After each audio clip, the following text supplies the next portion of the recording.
Everyone, Bob Bush, North Prairie Livestock Company. And today I just want to show you a project a small project that we've been working on during this winter and spring. It's this hillside in the background where you can see where the hay's unrolled.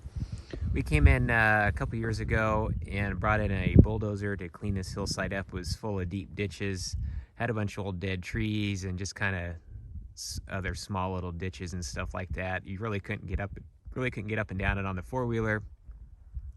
And the cattle really couldn't get in there and graze, and it also was lacking a lot of fertility. The existing grassland that was there was really thin, and so we wanted our goal is to get more fertility and make the ground more productive and get a better sod-based grass system on the side of the hill and to stop the erosion and everything like that.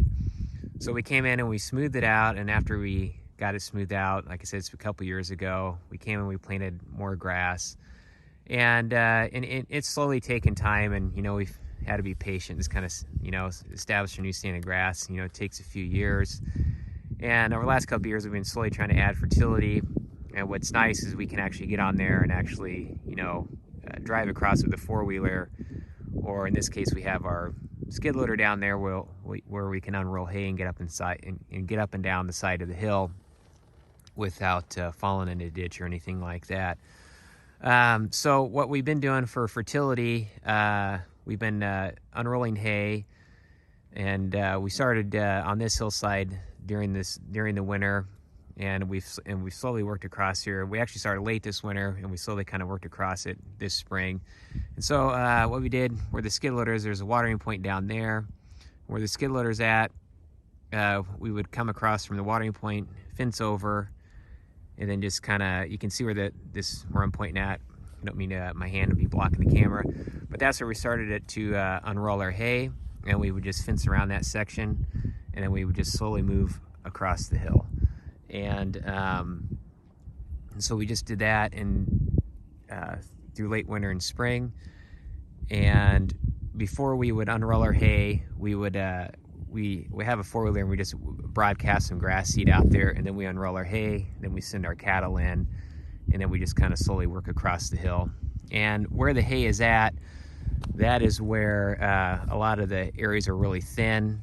There's a lot of bare dirt showing, and in that center section right here too, we unrolled the hay. We kind of unrolled that a little bit thicker, just because that's kind of that was a center point, and some of the water kind of funneled down there and starting to create some smaller like little ditches. They're probably about 4 or 5 inches deep, so we kind of wanted to get that kind of filled in and seeded. And as we work across the hill too, the next section over there, the soil across on that hill kind of that rounds out, it was really thin. And so we're going to see how everything how the grass comes through this spring, and we'll do another video on this maybe later part of spring, early summer, and just kind of see how everything gets established and see if we get a thicker stand.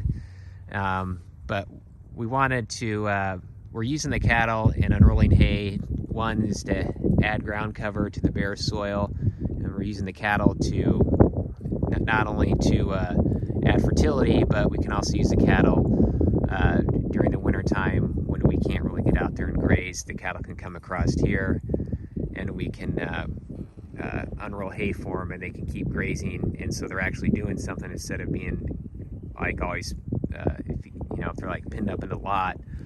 You gotta move you gotta come out and move the fertility out here or do something else with it. But this way, by unrolling hay, we got the cattle right out here, and we can move them across and add fertility, and they're pushing some of that carbon into the ground and adding ground cover. And hopefully this is going to stop some of the erosion, and it's also, like I said, it adds a ground cover, so when it does rain, it's going to stop that rain from hitting bare soil. Of course, when that rain hits the bare soil, it causes capping, and then you get your soil capped, and the water just runs straight off the hillside and then down into the creeks. And so we're trying to slow that down, and we're slowly working on this. It's going to take time, and we're probably going to come back here, maybe later part of next winter, and work on some of these other areas, and we see if we can't start working on the upper half of that hill and work on some of that as well. And like I said, I'll shoot a second part maybe later this year. And the other thing too is if you're going to do something like this during the winter time, just make sure you watch your cattle. You don't want to come out here with really poor hay and unroll on side of the hill and expect your cattle to perform very well when it's real cold out. And so just watch that. We watch our cattle.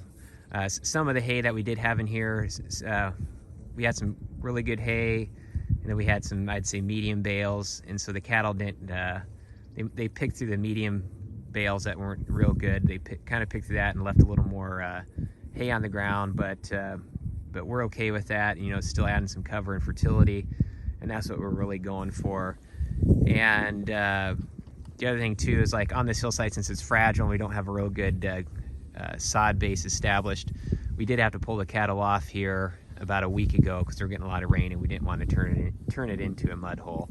So anyways, this is just an idea. If you have some bare spots in your farm and you slowly want to work on some patches, or that's what we're kind of doing. We're kind of patching stuff in and slowly just kind of working on it.